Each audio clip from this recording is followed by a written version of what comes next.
Bos días a todos. Comenzamos a rolda de prensa despois do Consello da Xunta e, como ven sendo habitual, empezamos facilitando os datos actualizados da pandemia. Na comunidade autónoma, 16.030 casos activos, 135 se atopan nas unidades de cuidados intensivos, 53 máis que hai tan só unha semana. Son 744 os pacientes que se atopan hospitalizados, 48 máis que fai 24 horas e un 21% menos que no pico da pandemia de abril. E o resto, 15.151 pacientes, se atopan en vigilancia domiciliaria. Levamos xa 1.566 persoas falecidas, que as perdemos para sempre. Son cifras de falecidos diarios que non podemos asumir de ningún xeito nun país cun sistema nacional de saúde tan potente como España e nunha comunidade autónoma cun servicio galego de saúde como o noso. A nivel comparativo, Galicia ten unha taxa de incidencia a 7 días de 324 casos por cada 100.000 habitantes, fronte aos 393 da media de España. E en canto a 14 días xa estamos nunha taxa de 542 por 100.000 habitantes fronte a unha taxa de 736 de media de España. Respecto á situación hospitalaria, a ocupación na UCI xa se eleva ao 18,2%, aproximadamente menos da metade que o resto de España. España está xa superando o 35%.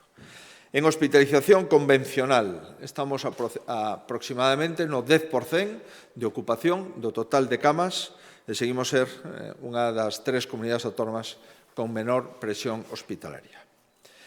É evidente que a tensión hospitalaria está crecendo de unha forma exponencial.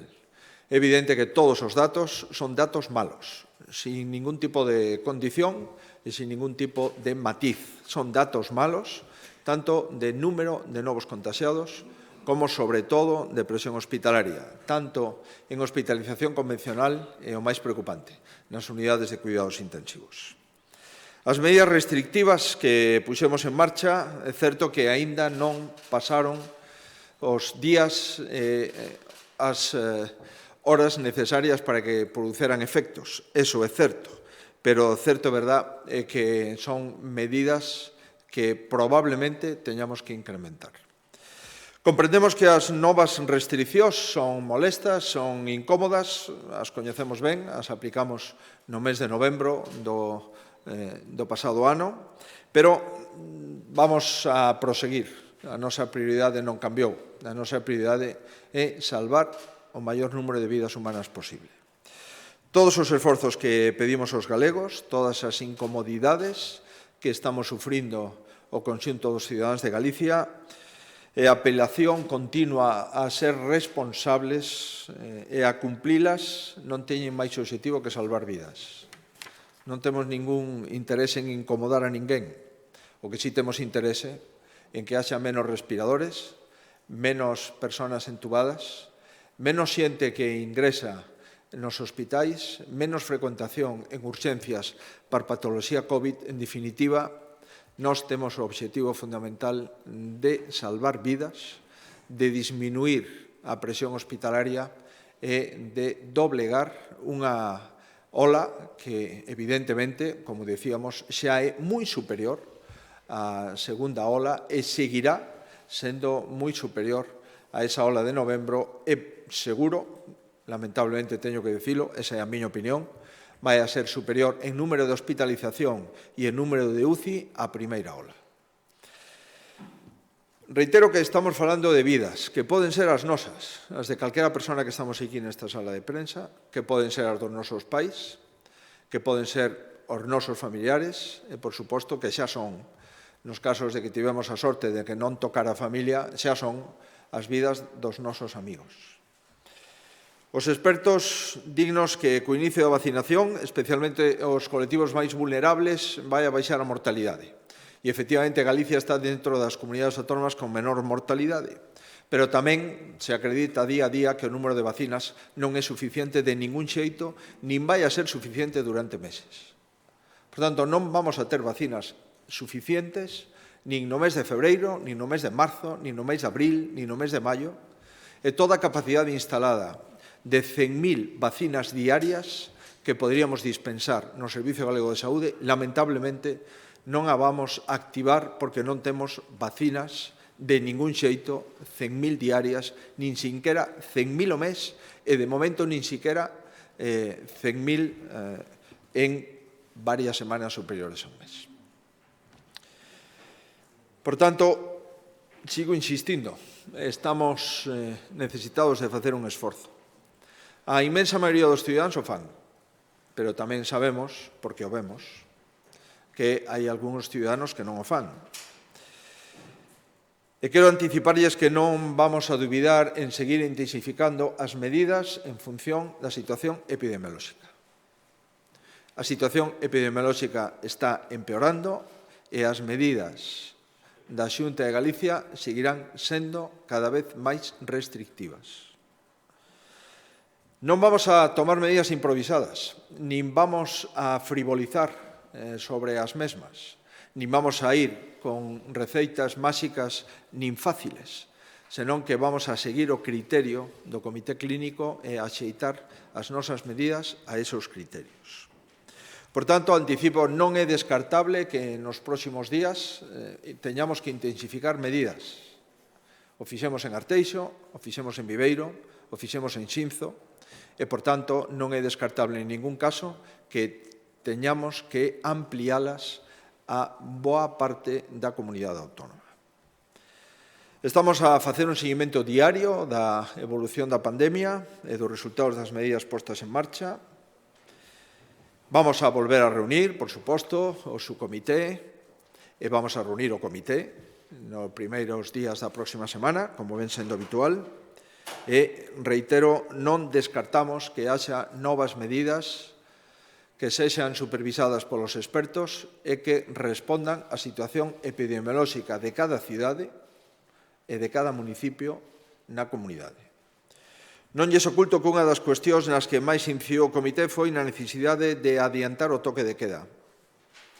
E tampouco lles oculto a sorpresa e a frustración de comprobar que o Goberno de España nos impide traballar coas ferramentas que necesitamos para disminuir a ola pandémica que estamos sufrindo.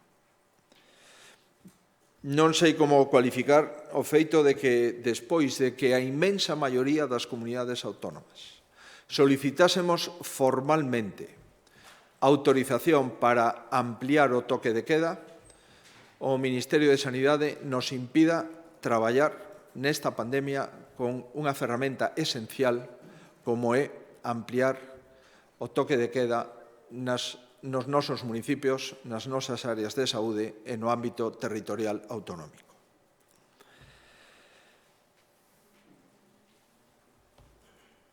Non hai diferencia ideolóxica na solicitude de toque de queda. Hai partidos nacionalistas, están comunidades autónomas con presidentes socialistas e outras comunidades autónomas con presidentes populares. E cando os presidentes e os conselleiros de Sanidade coincidimos, e cando o único que se aparta de esta coincidencia é aquel que non xestiona a pandemia, non podemos máis que lamentar públicamente esta falta de rigor, xa non na xestión da pandemia, que non a xestionan, senón nin siquera non la deixan xestionar. Estamos acostumbrados a que non fagan cousas, pero sí solicitamos que nos deixen facer e que nos deixen traballar. O Goberno tomou no seu día a decisión de delegar a súa responsabilidade nas comunidades autónomas e é difícil de entender que cando a maioría dos expertos de España e, por suposto, os expertos das comunidades autónomas precisan unha maior flexibilidade para afrontar unha pandemia desta natureza, o Goberno nin xestiona nin deixa xestionar. O lamentamos profundamente. Creemos que é un erro desde o punto de vista de nación, un erro do Sistema Nacional de Saúde e un erro que estamos pagando as consecuencias de esta falta de rigor xa non na xestión da pandemia, que de eso xa se dimitiu, senón, polo menos, de confiar nas autoridades delegadas que somos as que temos a responsabilidade, dado que o Goberno se declarou irresponsable. Vamos a seguir traballando sin descanso, coas ferramentas que temos, vamos a seguir intentando. Non teñan vostedes ninguna dúbida. Nos 2 últimos días superamos 30.000 probas, máis de 15.000 diarias. Estamos facendo todos os cribados de test de antíxenos, de PCRs, de test de saliva, que temos a disposición. Estamos diagnosticando un día máis do que diagnosticábamos durante unha semana da primeira ola. Por tanto, temos o sistema activado e vamos, insisto, a seguir traballando ata o final. Precisamente, hoxe acabamos de activar outros 8 millóns de euros de compras a través do sistema de emerxencia e autorizamos a contratación de 8 millóns de euros de compra maioritariamente de material sanitario fronte ao COVID. 5,4 millóns de euros na área sanitaria de Vigo, basicamente para probas PCR, só para probas PCR na área sanitaria de Vigo, 4,2 millóns de euros. Adquirimos na área sanitaria de Vigo 124.000 medios de toma de mostras de transporte, de mostras virais, e tamén luvas de protección, equipos tabuladoras, máscaras para equipos respiratorios, etc. No conxunto de áreas sanitarias, 980.000 euros para programas de cribados e diagnóstico de COVID-19, con carácter xeral para todos os hospitais. Na área sanitaria de Pontevedra, 900.000 euros para bens, contratación de servicios e pequenas obras necesarias para os circuitos COVID e non COVID. Tamén 800.000 euros na área da Coruña C, tamén para pequenas obras de circuitos COVID e non COVID e para outro material COVID que necesitamos. En fin, vamos a seguir traballando fronte ao virus e tamén vamos a seguir traballando sobre o impacto económico que produce o virus e as medidas implementadas. Xa indicamos en moitas ocasións que un dos colectivos máis afectados fronte ao COVID son as actividades que realizan os autónomos, grave baixada de consumo, e tanto autónomos como microempresas e un sector especial a hostalería. Aprobamos, recordarán, no mes de novembro o primeiro plan de rescate fronte a COVID no que afecta a autónomos e a hostelería. De momento, creemos que un dos maiores plans desde o punto de vista de diñeiro público a disposición dos cidadáns afectados de todas as comunidades autónomas e a maior parte deste plan está pagado. Por facer balance, este plan de rescate se teñen presentado máis de 40.000 solicitudes. Están pagadas o 80%, exactamente 32.500, que suman 66 millóns de euros xa na caixa dos autónomos, das microempresas, dos bares, dos restaurantes, das cafeterías. Das 40.000 solicitudes, o 60%, 24.000, proveñen do sector da hostalería. 20.000 desas 24.000 están pagadas e está aprobado todo o gasto, pagado ou non, que chega a 37 millóns de euros. Por tanto, o sector da hostelería en Galicia recibe 37 millóns de euros financiadas directamente pola comunidade autónoma. O resto é autónomos de outros sectores. É moitísimo diñeiro, sin ninguna dúbida. Estamos falando entre a hostelería e autónomos de 80 e pico millóns de euros. É moitísimo diñeiro, pero non é suficiente, porque siguen as restriccións. E, por tanto, na última das reunións que mantivemos co sector, o sector nos propuxo que as administracións locais, tanto provincial como local, se sumaran a axudas e a programas de incentivos económicos para o sector. Dende a Xunta vemos con simpatía, porque nos parece axeitado, que todos debemos de arrimar nestos momentos de dificultad e manifestamos o noso compromiso de participar nun segundo plan de rescate en favor de autónomos e microempresas e a hostalería. Estamos a disposición, por tanto, do sector para seguir poñendo diñeiro de acordo con o noso presuposto para este sector e o vamos a facer. O modelo que plantexa o sector da hostelería é un modelo que se inspira nun anunciado en Valencia, onde o 50% lle correspondería á comunidade autónoma, o 30% ás diputacións e o 20% aos concellos. A nós nos parece ben, nos parece axeitado. De momento, a resposta da administración local non está sendo homoxénea. Estamos observando algunhas contradiccións. Dende a Xunta vamos a manter a man a buscar un acordo conxunto de todas as administracións locais, provinciais e autonómicas, pero o que sí está claro é que nós vamos a seguir traballando co sector da hostelería e mañá están chamados a unha nova reunión, onde vamos a presentar o segundo plan de rescate da hostelería, da microempresa e dos autónomos en Galicia, e vamos a poñer o diñeiro, poña ou non poña a administración local. A nós nos corresponde asumir as responsabilidades. Esas responsabilidades non as vamos en ningún caso a condicionar a que outras administracións tamén respondan ás solicitudes do sector. Vamos a facer unha nova convocatoria, como mínimo de 50 millóns de euros, que sumadas ás que xa fixemos, estamos falando de 140 millóns de euros en 90 días. Por darlle un orden de magnitud, de 140 millóns de euros é o que custa a remodelación do Hospital de Montecelo. Pois ben, vamos a poñer 140 millóns de euros, 80 e pico xa tramitados e outros 50 que poñeremos a partir de mañá para este sector e vamos a dialogar. Xa levamos dialogando esta semana co sector de autónomos, mañá está convocado o sector da hostelería, e a Vicepresidencia Primeira e a Consellería de Emprego estarán negociando este segundo plan de rescate do sector de autónomos, da hostelería e da microempresa.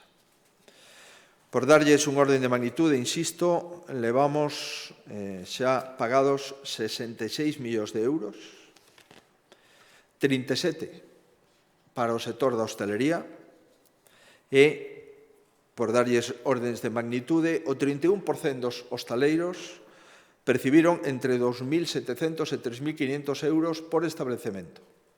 O 21% dos hostaleiros percibiron entre 5.500 e 6.500 por establecemento. E o 15,2% dos hostaleiros percibiron entre 6.700 e 8.500 por establecemento. Estos son os datos, insisto, informatizados, que salen dos pagos. Como saben, as diferencias son en función do número de semanas que estuveron pechados, en función da facturación e en función do número de personal que teña o propio bar, o propio restaurante ou a propia cafetería. Nin que decir ten que os salarios están financiados a través do sistema xeral ERTES. Por tanto, isto é a más dos salarios. Isto é para subvencionar os gastos correntes, subvencionar o aluguer, no seu caso, os gastos de electricidade, os gastos de lixo, os gastos de auga, as tasas, en definitiva, todos os gastos que conleva manter un negocio pechado, que, aínda que o salario forme parte do compromiso dos ERTES, si é necesario establecer financiación para outros gastos fixos. Por tanto, nós vamos a seguir, nos gustaría ir todos xuntos, pero non podemos estar esperando a que nos poñamos de acordo. Oxalá nos pongamos de acordo rápido e oxalá cada un poda facer fronte ás solicitudes da hostalería no seu conxunto. Me consta que hai diputacións que desembolsaron diñeiro en anteriores etapas, especialmente a Diputación da Coruña e a Diputación de Ourense, e tamén me consta que hai concellos pequenos e algúns grandes que tamén están poñendo diñeiro directo. Creo recordar o Concello de Santiago, o Concello da Coruña, tamén puxeron diñeiro en semanas anteriores e outros concellos medianos e máis pequenos. Por tanto, hai concellos e xa hai, creo recordar, a menos 2 diputacións que estuveron traballando ao respecto. Por conseguinte, isto o único que tratamos é de si buscamos un segundo modelo, ahora xa un pouco máis coordinado entre todas as administracións públicas. Vamos a seguir coa liña da axuda, sala de concertos. Aproveitamos seguir mantendo as salas de concertos, espazos no que teñen un papel dentro da música, dinamizadores culturales, impulsores de carreiras de numerosos grupos e solistas, non os vamos a deixar caer. Vamos a inyectar outros 800.000 euros para salas de concertos de Galicia, co obxectivo de desenvolver a programación musical no marco do Xacobeo 21 e achegar liquidez, o 90% das axudas mediante anticipo, e reservaremos aproximadamente 20.000 euros por cada sala de concerto que ten que estar pechada como consecuencia de restriccións da COVID. Temos detectadas polo menos 40 salas de concertos en Galicia que ven sendo habitual que se realice. Que requisitos? Ter un mínimo de 15 concertos durante o ano 2019, é dicir, que realmente sexa unha sala de concertos, e que se propoñan desenvolver outros 15 durante este ano 21, unha vez que finalicen as restriccións. Con esta iniciativa actualizamos o plan de reactivación cultural e vamos a seguir traballando co sector da cultura de acordo con ese programa que asinamos con eles. Seguimos con máis axudas, agora xa fora do ámbito da pandemia, 24 millóns de euros dirixidos a grupos de investigación máis competitivos do sistema de I+D+I de Galicia. É un 60% máis que a anterior convocatoria. Pasamos de 15 millóns de euros a 24 millóns de euros. Levamos movilizados nos grupos de maior interese investigador nos últimos anos 175 millóns de euros que se destinaron a 276 grupos de investigación no que traballan 2.600 investigadores. Esta convocatoria está promovida pola Vicepresidencia Segunda e pola Consellería de Educación. O igual que o ano pasado, as axudas distinguen tres grupos de referencia competitiva, que son os de máis alta gama de investigación, grupos de potencial crecemento, que se poden convertir en o grupo de referencia competitiva dentro dunhos anos, e proxectos de personal investigador con trayectoria excelente. No caso de grupos de referencia competitiva, vamos a investir 18 millóns de euros, unha duración máxima por contrato de 4 anos, e vai destinado a estes grupos que o conforman científicos de publicacións a nivel nacional e internacional e que son capaces de captar recursos adicionais e que compiten con outros grupos de investigación nacional ou internacional. Grupo de potencial crecemento, adicaremos 3 millóns de euros durante un máximo de 3 anos. Son grupos que teñen calidad investigadora constatable e que están na senda de subir a grupo de referencia. Depois están o terceiro, que son investigadores con trayectoria excelente. Son investigadores que teñen a beca do programa Ramón y Cajal ou do Miguel Servet, investigadores, polo tanto, de unha trayectoria cun futuro moi potente. En este caso, a trayectorias consolidadas, facemos contratos de 4 anos, 50.000 euros ao ano, e investigadores emerxentes, contratos de 5 anos, cunha cuantía de 25.000 euros ao ano. As cuantías sirven, ademais de pagar as nóminas, por suposto, para contratar auxiliares de investigación, investigadores visitantes, equipamento, bibliografía, formación, etc. Donde traballan estes grupos? Pois traballan nas universidades, nas 3 universidades galegas, en organismos públicos de investigación, en fundacións de investigación sanitaria, o Servicio Galego de Saúde, e os centros do CSIC e o Instituto Oceanográfico son centros estatais ubicados na comunidade autónoma. Seguimos con asuntos no ámbito educativo, neste caso mezclado co ámbito tecnolóxico.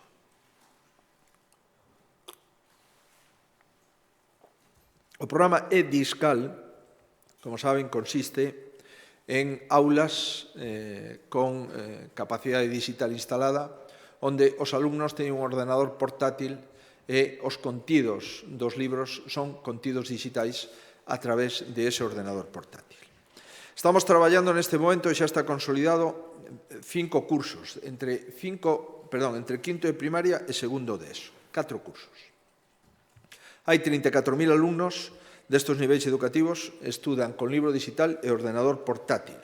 Pois ben, seguimos e poñemos en marcha o Plan de Infraestructuras Digitais EduCen, que consiste en extender de 34.000 alumnos ata un máximo de 100.000 alumnos os que conten con ordenador portátil e con contidos digitais, libros digitais, nunha plataforma que teña acceso ese ordenador portátil.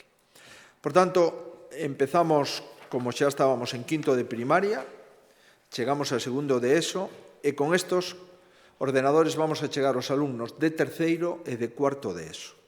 Pasamos, polo tanto, de edades de 10-11 anos ata 16 anos. Por tanto, xa, cando empezamos o quinto de primaria, con 10-11 anos, seguiremos con 11, 12, 13, 14, 15 e ata 16 anos con ordenador portátil e contidos digitais de docentes. Isto, sin dúbida, é a maior extensión que nunca fixemos na comunidade autónoma. Suporá que os 70% dos alumnos entre quinto de primaria e cuarto de ESO abandonen o libro de texto e traballen co seu ordenador portátil financiado cos impostos dos galegos. Isto custa 34 millóns de euros. 45.000 ordenadores ultraportátiles e equipamento necesario para a dotación de outras 2.000 aulas e Dixcal. Levamos investidos desde o ano 10 100 millóns de euros. 100 millóns de euros a máis que puxemos en educación desde o punto de vista das tecnoloxías. Temos digitalizadas todas as aulas dende quinto de primaria a bacharelato, melloramos a conectividade o 100% dos centros públicos educativos de primaria e secundaria dispoñen de conexión a internet con velocidades de 100 megabytes por segundo e adquirimos equipamentos, contidos digitais e implantación de novos servizos. Isto puxemos en marcha ahora durante o confinamento. E o certo verdad é que durante o confinamento as aulas virtuais accederon 100.000 estudiantes.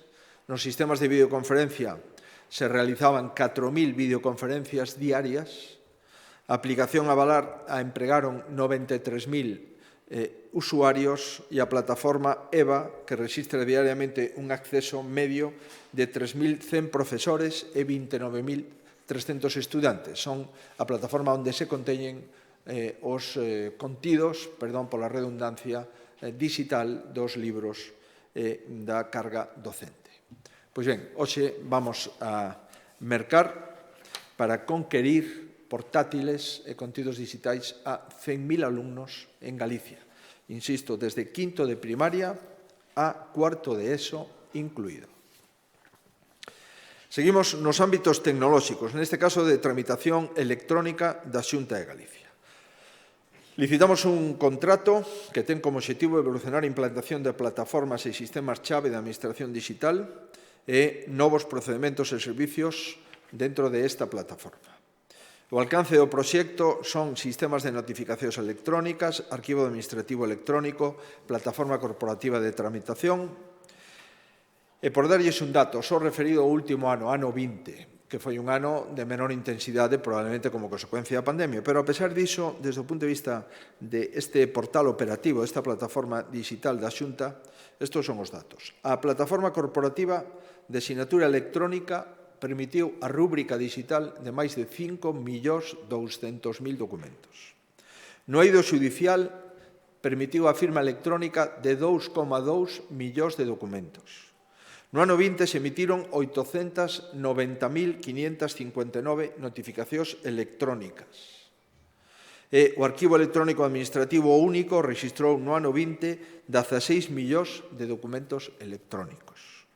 Por tanto, vamos a seguir. O 78% das xestións realizadas pola Administración Autonómica xa se presentan online, 78%. Isto supón un 20% de incremento no ano 20 sobre o ano 19 e, por exemplo, nas 12 semanas do primeiro estado de alarma rexistraron 478.000 xestións online na Administración Autonómica de cidadáns que teñan unha relación con esta administración. É o doble do mesmo período do ano 2019. Seguimos ampliando, pois, as plataformas digitais da Xunta de Galicia. E a terceira cuestión en materia tecnolóxica, non é un tema menor, unificamos o CISTEC e a Antega. Por tanto, desaparece o CISTEC e o integramos na Axencia de Tecnoloxías de Galicia.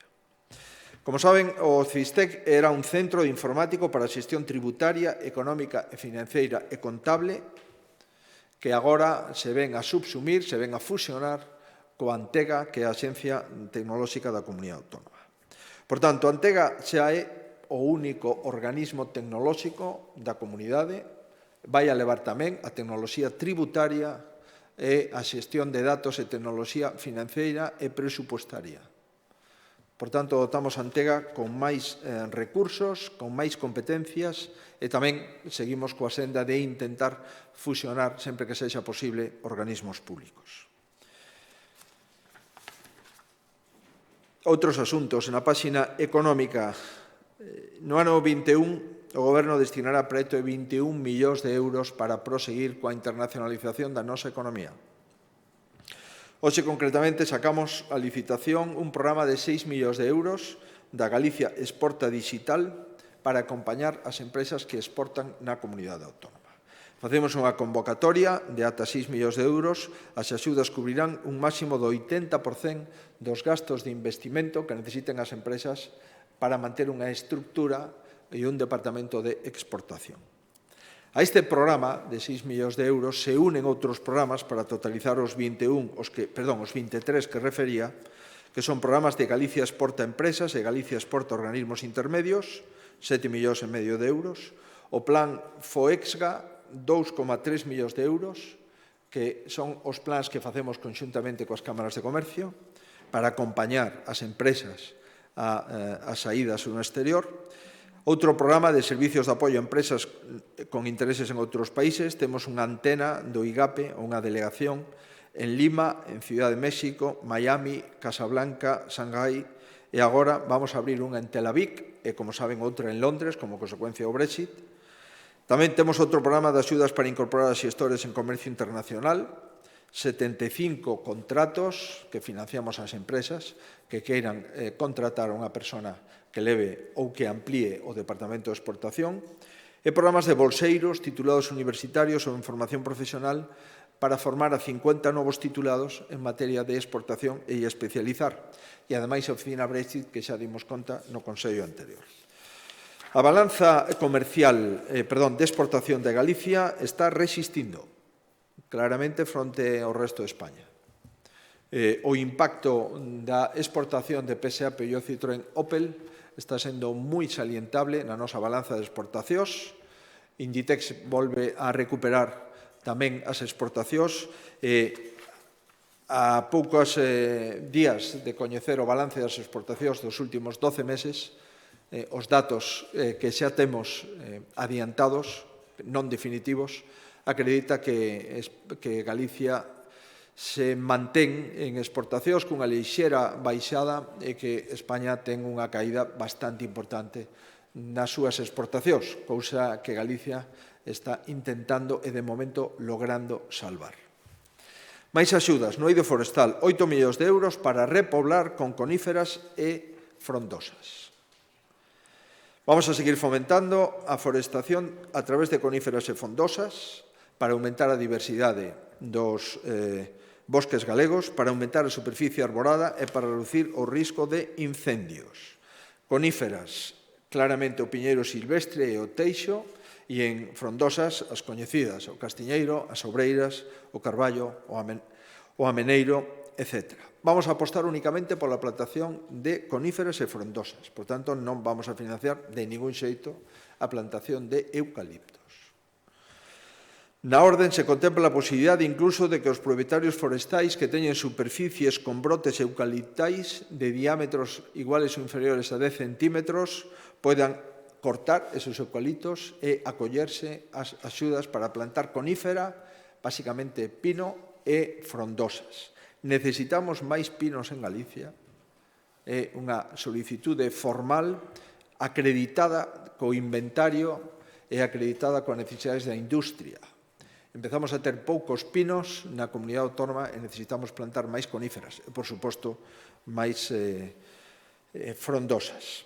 Estos fondos subvencionaremos todo o gasto que conleve a plantación, dende limpar o terreo ata a compra de planta e, por suposto, os labores de plantación. Nos últimos 5 anos chegamos a 700 solicitudes atendidas e reforestamos 13.000 hectáreas.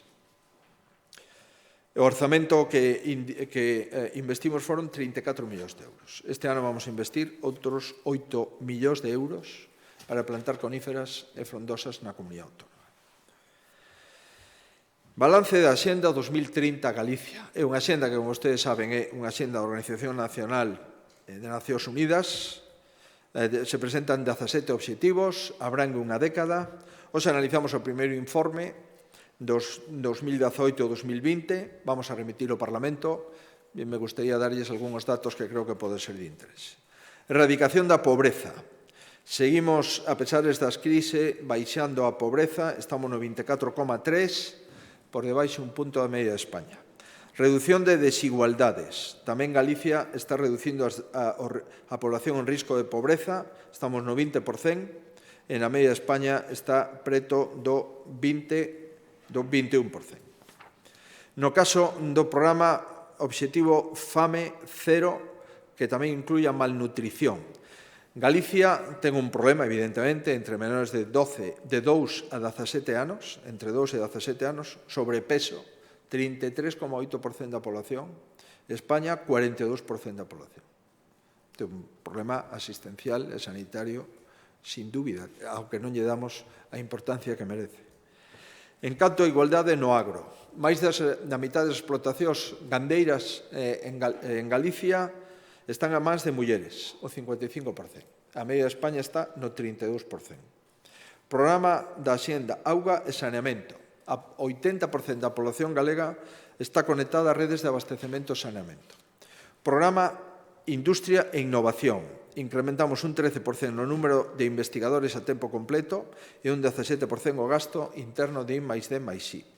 E incrementamos un 40% o financiamento captado en convocatorias europeas. Programa de mobilidade. Presentamos e aprobamos o Plan de Transporte Público que está a permitir duplicar a rede de transporte público por estrada. En fin, nos seguimos examinando de acordo coa Xenda 2030 e seguimos dando información e remitimos ao Parlamento a información correspondente aos 2 últimos anos.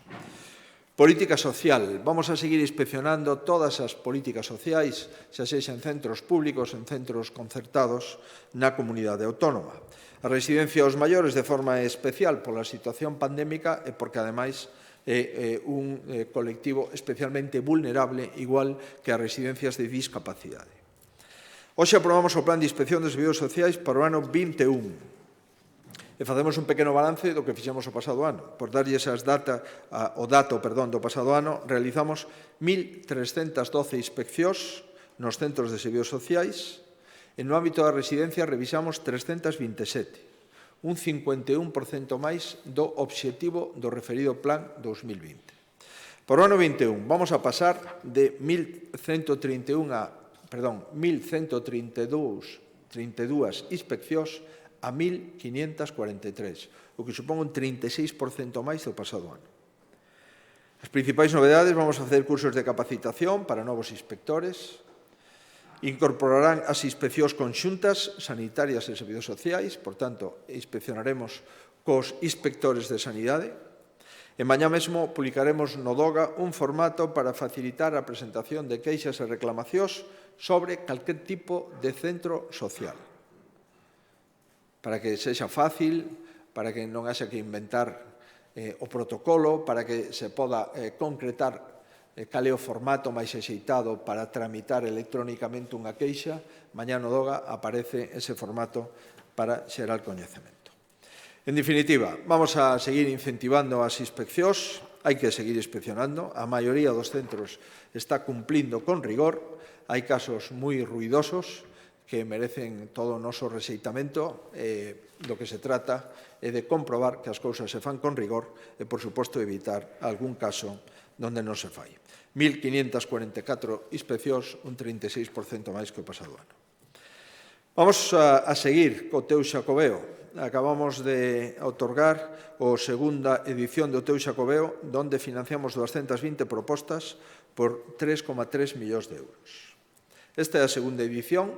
Nas dúas edicións levamos financiadas con 5,8 millóns de euros, un conxunto de propostas que, como vostedes se poden imaginar, están aplazadas, seguirán aplazadas. Damos de plazo ata setembro, por razóns obvias, pero a xente e os que están xa seleccionados xa saben que teñen un diñeiro, un programa e un obxectivo que executaron neste ano 21. Na primeira liña hai 3 categorías de proxectos van destinadas a entidades locais de menos de 50.000 habitantes. Concedimos 45 proxectos a unha media de 25.000 euros por proxecto. No caso de empresas privadas concedemos 59 proxectos, entre o 50 e o 60% están tamén en 25.000 euros por proxecto. E no caso de entidades sin ánimo de lucro, a que agrupa a maior parte do número de proxectos aprobados. Aprobamos 116 proxectos. Se trata de ámbitos e disciplinas como as artes, o patrimonio, o deporte, o ámbito social. En definitiva, levamos investidos nas dúas edicións do Teo Xacobeo 8 millóns de euros e temos 572 proxectos e iniciativas, que son as que se poden facer, que son as de proximidade. Non vamos a poder facer grandes, en ningún caso, aglomeracións, ni grandes concertos, ni grandes actividades, pero sí queremos descentralizar o Xacobeo por toda Galicia. Queremos facer microactuacións ou actuacións medianas que nos posibiliten seguir preparando, a pesar de todo, o Xacobeo 2021. Finalizamos páxina marítima, iniciamos o anteproxecto do regulamento de explotacións e policía portuaria dos peiraos, titularidade autónoma, trae como consecuencia o desenvolvemento da lei que aprobamos para portos e vamos a tratar de actualizar un regulamento que data do ano 76, regulamento estatal. Vamos a establecer normas de vigilancia, control de servicios, desenvolvemento da policía portuaria, etc.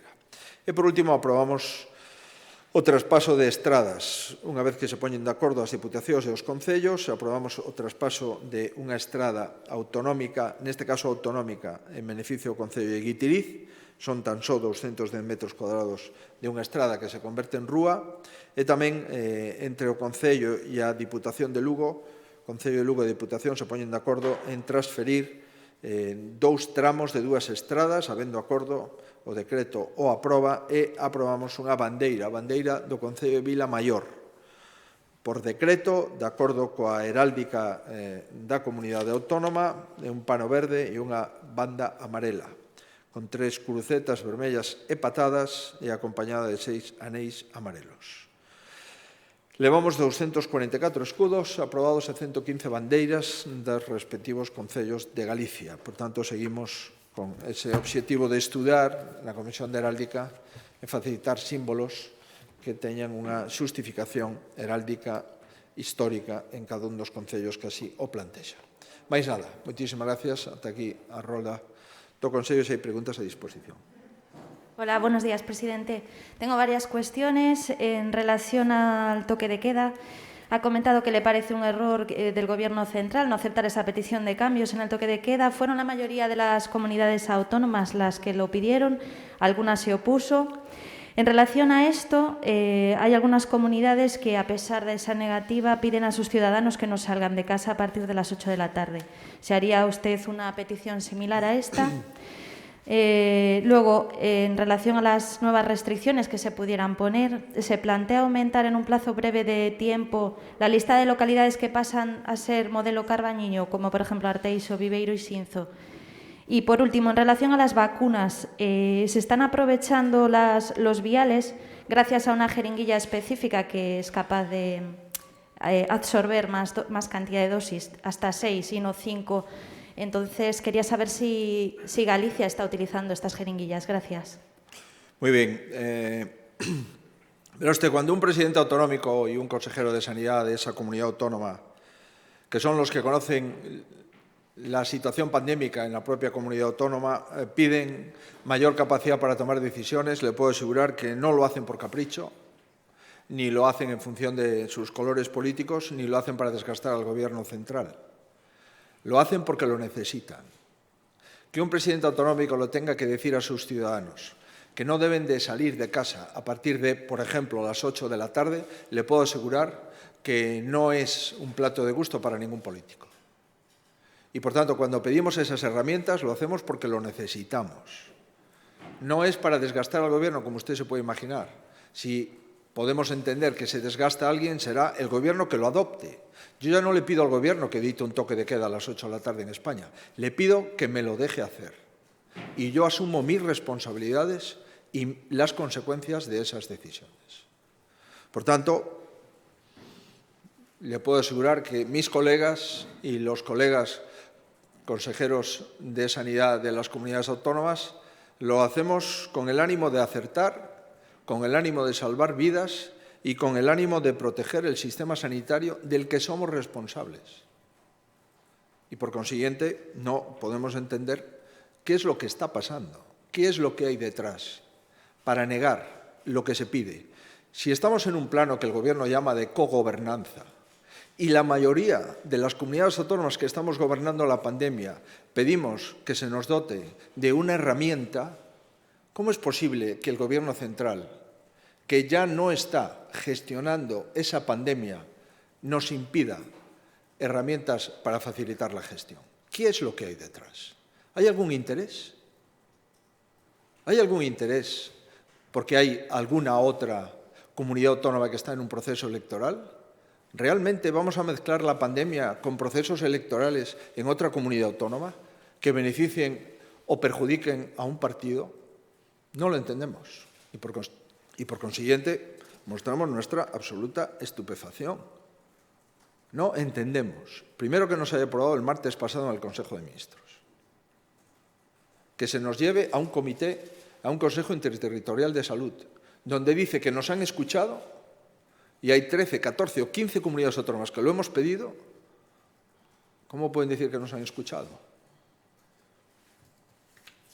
Sobre qué planteamos nosotros, lo hemos dicho ya hace una semana. Nosotros planteamos que después de trabajar, salvo que haya una compra esencial o dar un paseo individual por una ciudad o por un lugar de esparcimiento, la gente se quede en casa.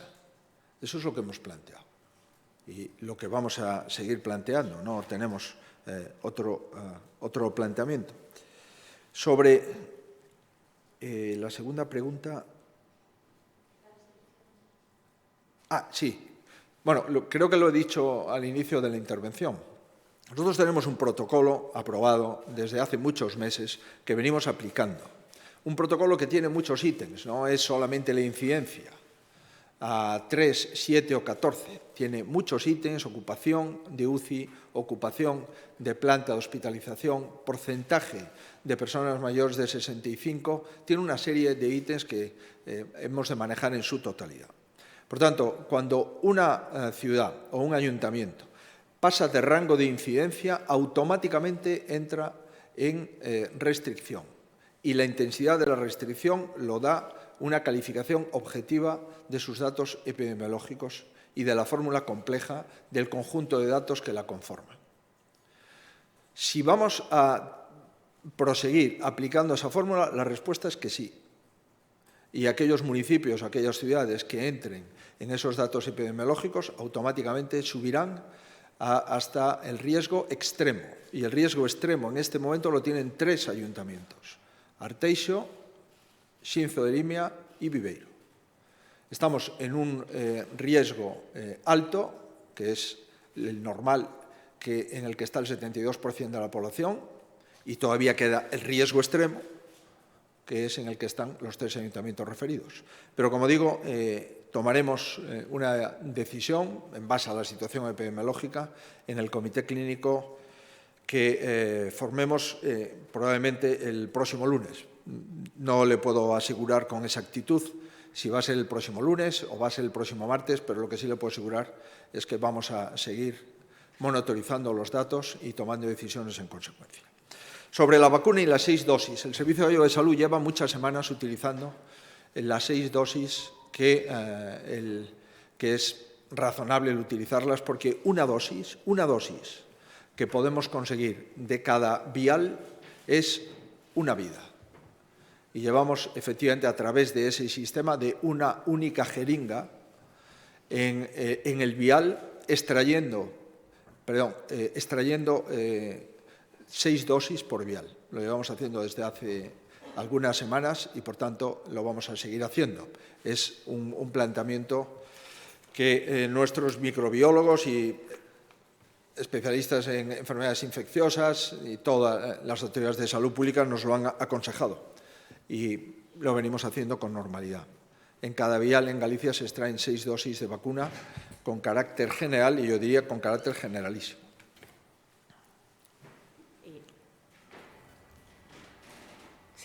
Sí, presidente. Bo día. En relación ás restriccións, non sei se vendo a evolución epidemiolóxica Cree que debería volver a estar sobre a mesa a posibilidade de cerrar a hostelería en toda Galicia, eso por unha banda. E despois, en relación aos casos que están trascendendo estes días, tales como o do conselleiro de Murcia, recentemente agora o de Ceuta, de vacunacións indebidas. No caso do de Ceuta ainda non dimitiu. Quería saber se vostede cree que todos os casos que trascendan deste tipo, no caso de cargos políticos, deberían dimitir como unha parte de exemplaridade, e se pode garantizar que se isto sucede con algún cargo do PP en Galicia, dimitirá. Grazas. Perdón, Susana, é que a primeira pregunta non a entendín, a segunda sí. Se nesta conxuntura, digamos, de evolución dos datos, se debería volver a poñer sobre a mesa a posibilidade de cerrar a hostelería en toda Galicia. Gracias. A posibilidade de pechar a hostelería no conxunto da comunidade autónoma sempre é unha posibilidade. Vamos a adoptar esa posibilidade no caso de que fose necesaria, pero sempre é unha posibilidade no caso, fixémolo en novembro. En novembro pechamos tamén as terrazas en determinados municipios de Galicia. Por tanto, esa posibilidade está enriba da mesa. Evidentemente que esta posibilidade temos dous interlocutores, o Comité Clínico e a hostalería. Antes de tomar esa decisión, no caso de que haxe que tomala en algúns municipios, pois a comentaríamos coa hostelería. Pero certo verdade é que esa posibilidade é unha posibilidade que existe, que está no protocolo, e que as cousas que están nos protocolos hai que cumplilas. En relación co feito de algúns políticos que se vacinaron, pois eu creo que nun momento onde as doses están chegando a contagotas, os responsables públicos debemos ser moi escrupulosos. Sempre debemos ser escrupulosos, pero nos momentos en que ter unha vacina, ter unha dose dunha vacina, é algo de extraordinario valor. Tanto valor ten que non se pode pagar cun prezo. Evidentemente, a escrupulosidade na actuación pública non pode ser un consello, ten que ser un requisito. E todos, sin excepción, debemos de ser escrupulosos ao respecto. Si se siguen a manter os problemas de abastecemento, eu, cando me toque, por idade, me gustaría ser o último, porque penso que debemos de dar unha mensaxe aos cidadáns. Os políticos non poden ser os primeiros, deben de ser os últimos, de acordo co protocolo de idades que se estableza no Comité de Vacinas. E, por tanto, a dimisión onte do conselleiro de Sanidade de Murcia, médico, cardiólogo, persona que está perfectamente informada e a súa relación cos pacientes, pois ten que saber que cando un abandona a bata blanca se pon a garabata, inevitablemente deixa de ser médico e cardiólogo e se convirte en membro dun goberno. E cando un é membro dun goberno, ou é un alcalde, ou é un concelleiro, ou é un director xeral, e non está dentro do protocolo previamente pactado, non pode vacinar. E me parece que a decisión responsable e proporcional debe ser presentar a renuncia ao cargo por incumplimento do protocolo do programa de vacinas nun momento de pandemia nun país. Os políticos perderían a credibilidade de poder exixir aos demais o que non están dispostos eles a cumprir, como é vacinarse cando lle toca.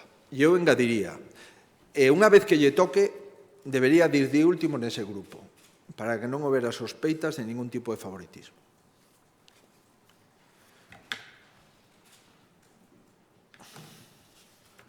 Que tal? Bos días.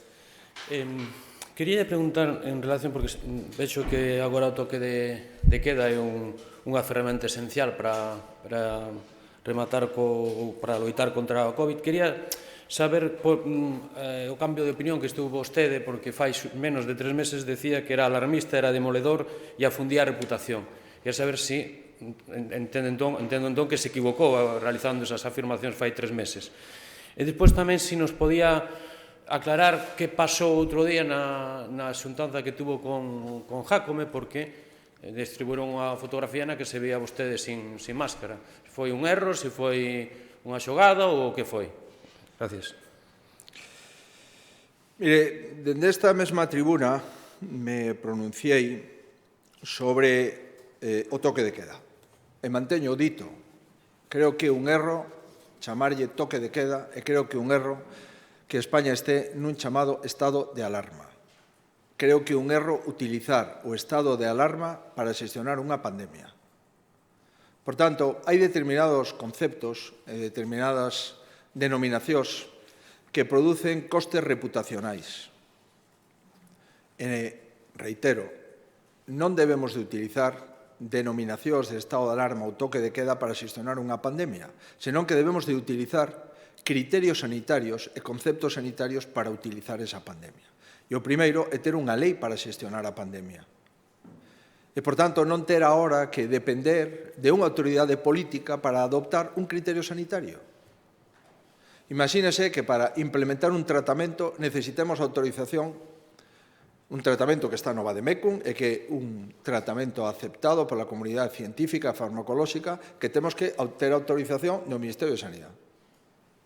Pero se este medicamento está aí, se os médicos nos dicen que o máis axeitado é dicirlle a xente que non pode sair da casa a partir dunha hora, pois eso debería ser unha competencia da autoridade sanitaria nun marco pandémico.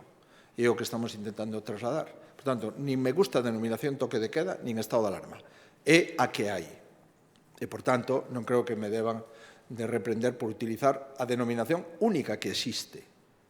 E, de feito, Galicia ten unha proposta no Parlamento galego para xestionar mediante unha lei unha pandemia e non ter que utilizar os toques de queda, nin o estado de alarma, nin outro tipo de consideracións legais. E en relación a cuestión que vostede me refire, eu creo que, en fin, dimos as explicacións que corresponden. Non sei se merece a pena entrar neste tipo de cuestións, pero, en fin, parece ser que se hai algún interese, pois certamente iba bebendo no coche e cando salín, pois me din conta que a máscara tiña aquí exactamente e a puxe. Antes de saludar a ninguén, nin aproximarme a nadie. Pero polo que se ve, hai algúns intereses que eso debe ser o máis importante da xestión da pandemia. Insisto, foi o que pasou. Nin me acerquei a ninguén, nin saludei a ninguén, senón que automáticamente collín e me puxen a máscara porque nese momento, cando salín do coche, non a levaba posta. Eso foi o que pasou. Hola, eu queria preguntarlle, decía que esta terceira ola podría incluso superar a primeira ola. Na primeira ola estuvamos confinados en domicilio. Cree que é posible, vería como unha boa medida o confinamento domiciliario se isto sigue así? Digo que me pode superar o número de persoas ingresadas nas UCIs en hospitalización en relación coa primeira ola. A resposta é que eu creo que sí. A diferencia entre a primeira ola e a segunda é que agora podemos diagnosticar, e na primeira non, porque non tiñamos PCRs, nin sequera existían os test de antíxenos. E, por tanto, agora podemos controlar mellor, aínda que o número de persoas poda ser superior ás hospitalizadas e ás de UCI. A diferencia sustancial entre a primeira ola e a segunda é a taxa de mortalidade. A taxa de mortalidade por 100.000 habitantes. Esa é a gran diferencia. Recordará que todavía hai 20.000 persoas que non están inscritas no rexistro de mortalidade porque o goberno se nega a actualizar ese rexistro. Agora, entendo que estas cousas xa non ocurren. Por tanto, aínda que o número de pacientes poda ser superior é por dúas razóns. A primeira, porque evitamos máis mortes que na primeira ola. A segunda, porque diagnosticamos a moita máis xente e a tratamos.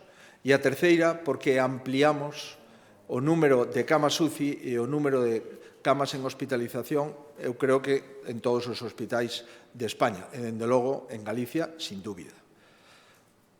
En relación co confinamento, reitero o que veño dicindo, creo que temos que intentar evitar un confinamento global da poboación.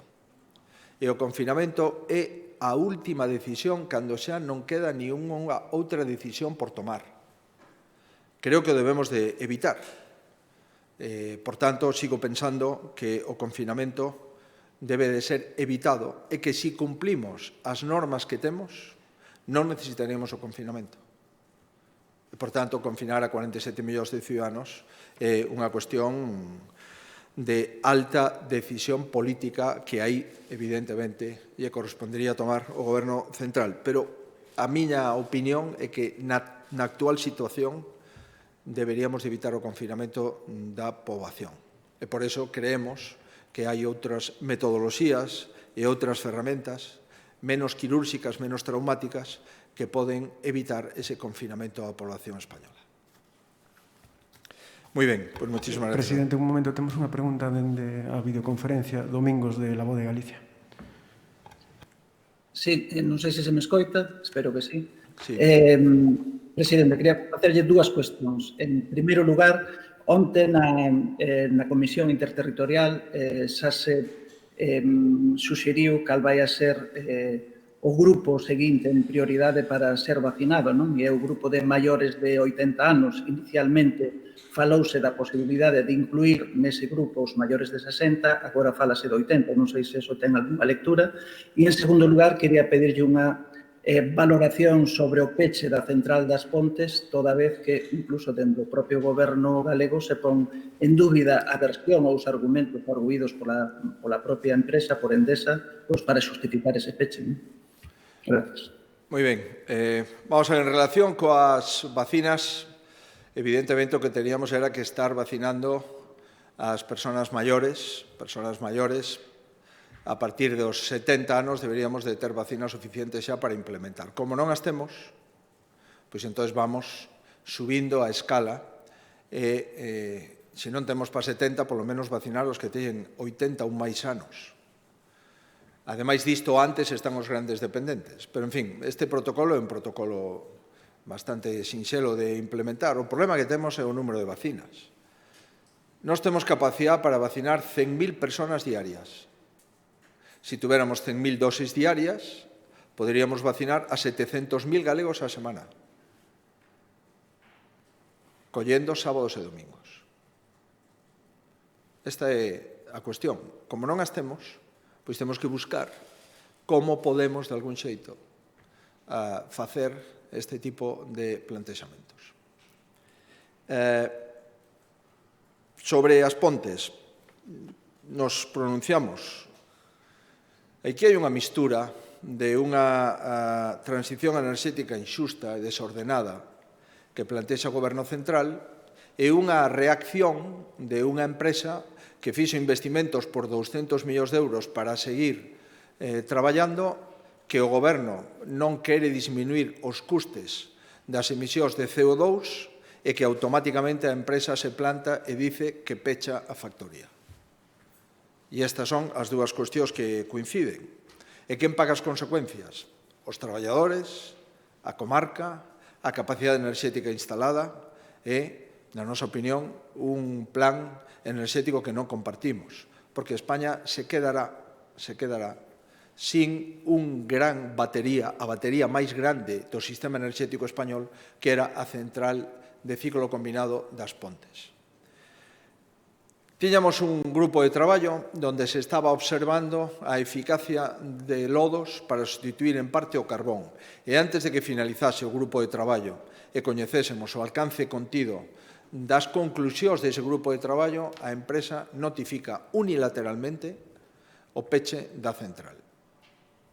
Postos en contacto coa empresa, a empresa nos trasladou disculpas, entre aspas, por non ter comunicado con anterioridade e que se compromete a volver a sentarse no grupo de traballo para avaliar os custes de esa combustión de lodos misturada con carbón e gas.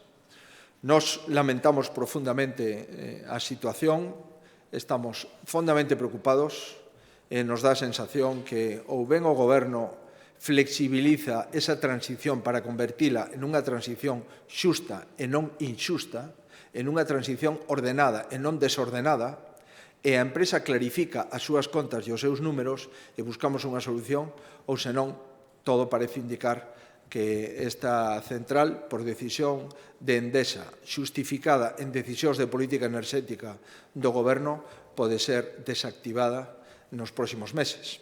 En fin, vamos a manter esa xuntanza entre o Ministerio, a empresa e a Xunta de Galicia, seguir analizando esta cuestión que pinta francamente mal. Moitísimas gracias a todos e bons días.